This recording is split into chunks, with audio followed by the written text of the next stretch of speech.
To understand the Whaley House, you have to understand its history and its dark past. Thomas Whaley was a businessman, whose parents had a hardware and woodworking store in New York.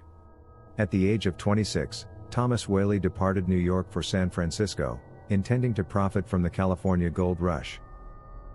Thomas and his partner, George Wardle, opened a business selling hardware and woodwork from his family's company.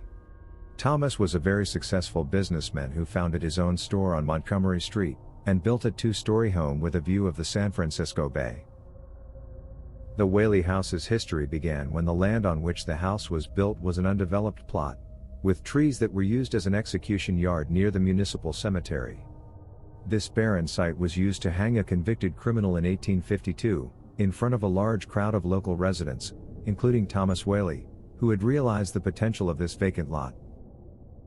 Yankee Jim was a tall 6 foot 4 inch man, and was convicted of stealing a boat with 2 other men in 1852, despite the fact the 3 were accused of more severe crimes including murder. While Jim's 2 other criminal companions received 1-year terms, Jim received the death penalty, most likely because he was considered as the ringleader who led the 2 other men in crime. This group most likely killed several people, but there was insufficient evidence to condemn them. So he was hanged for attempting to steal a boat. His boots' toes touched the ground because of his height, but not enough to sustain his weight. He died a horrible, agonizing and protracted choking death, instead of a violent fall because he was hanging too low without the required force to shatter his neck.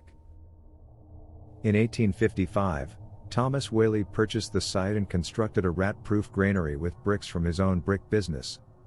When this one-story brick construction proved not to be rat-proof, Whaley devised a new plan.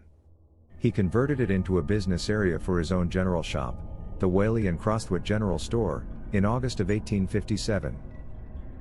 Thomas built a second story over part of the old brick structure to accommodate his increasing family. Thomas and Anna had 3 children by 1857.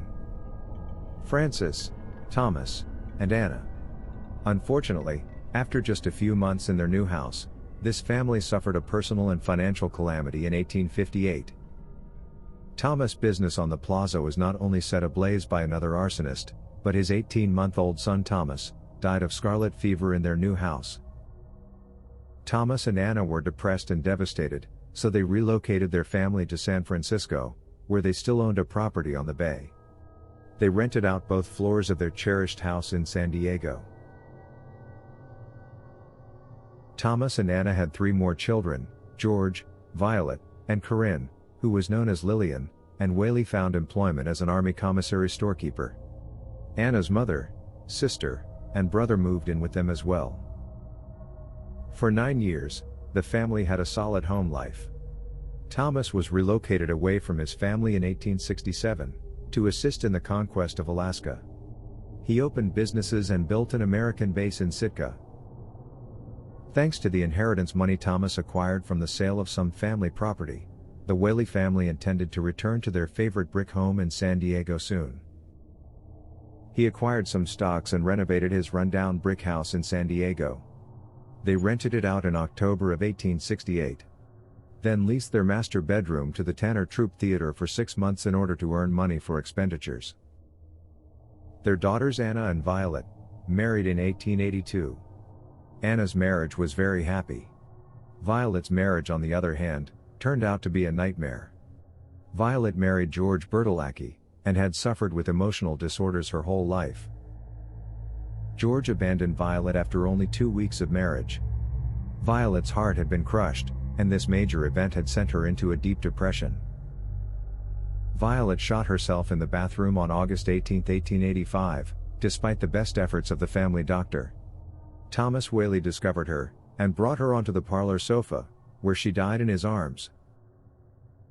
Her suicide note read, "Mad from life's history, swift to death's mystery, glad to be hurled, anywhere, out of this world." Her parents were devastated by her suicide. It was time to leave their beloved house once more, since they were too heartbroken to stay. Anna considered the house as cursed, the cause of all the sadness in her life. Thomas retired in 1888 due to health concerns.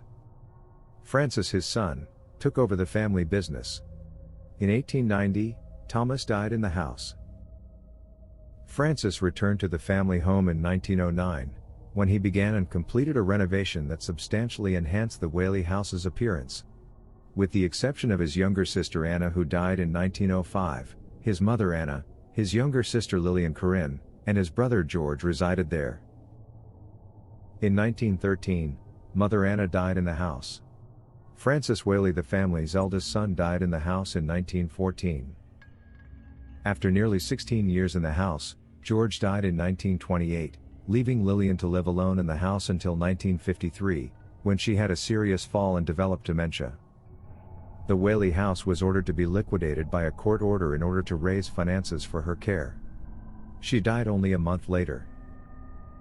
In conjunction with the Historic Shrine Foundation, the County of San Diego assumed ownership of this historic property, and began the stabilization and restoration process. The mansion was restored to its original 1918 condition. In 1960, the Whaley House became available for public tours.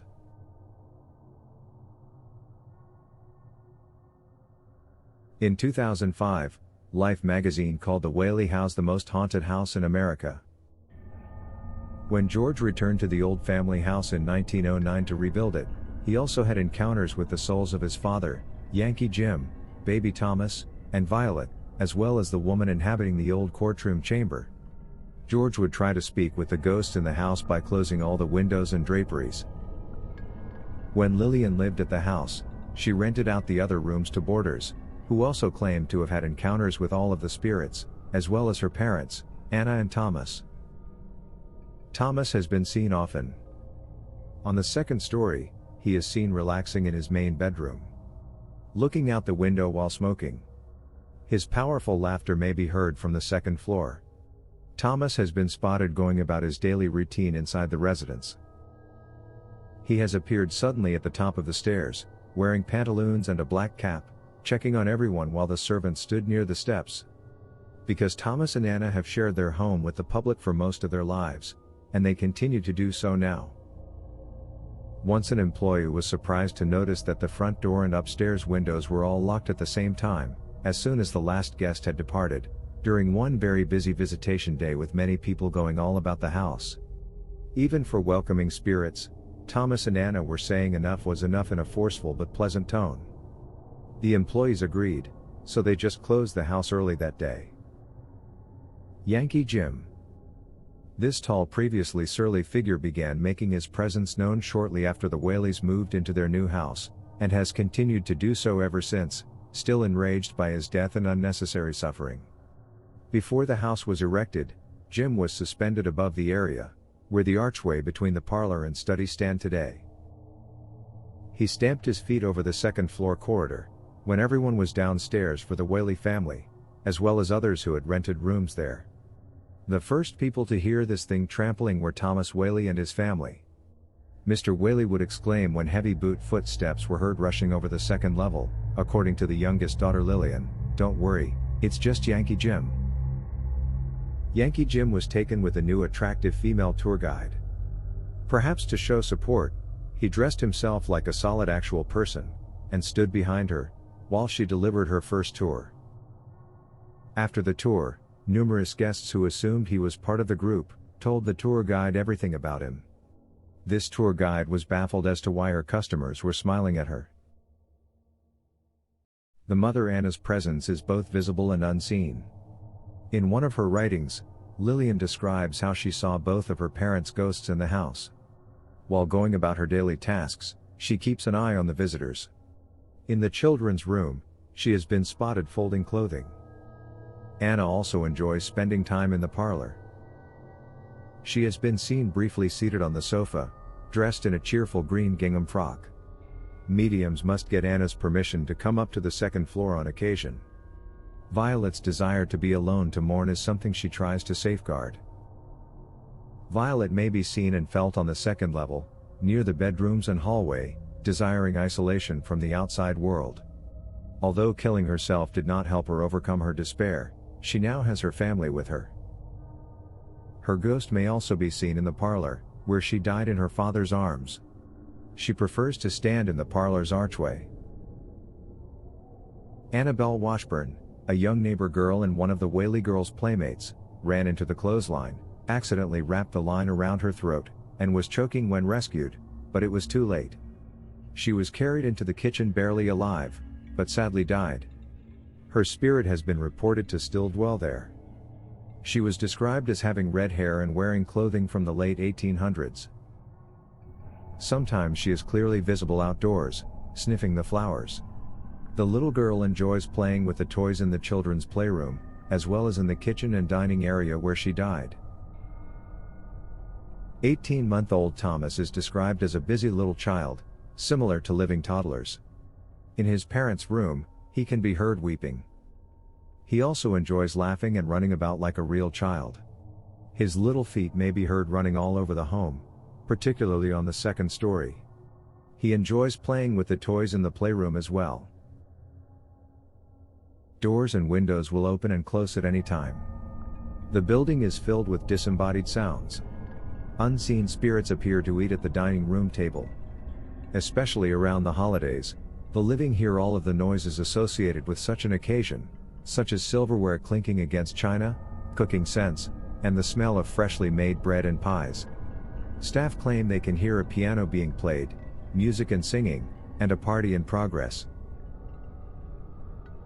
The house has been featured in several television programs, including the Sci-Fi Channel's Fact or Faked, Paranormal Files, Ghost Adventures, and Travel Channel's America's Most Haunted, in which the Whaley House was named the most paranormal residence in the United States. Strangely enough, the Whaley House was featured on an episode called The Haunting of Regis Philbin, on the Biography Channel, in which Regis visited the house. On the last weekend of every month, the Whaley House Museum offers a late-night ghost hunting tour. Additional tours are offered around Halloween. We will put a link below. So what do you think of the Whaley House? Let us know in the comments below. And as always, please like and subscribe.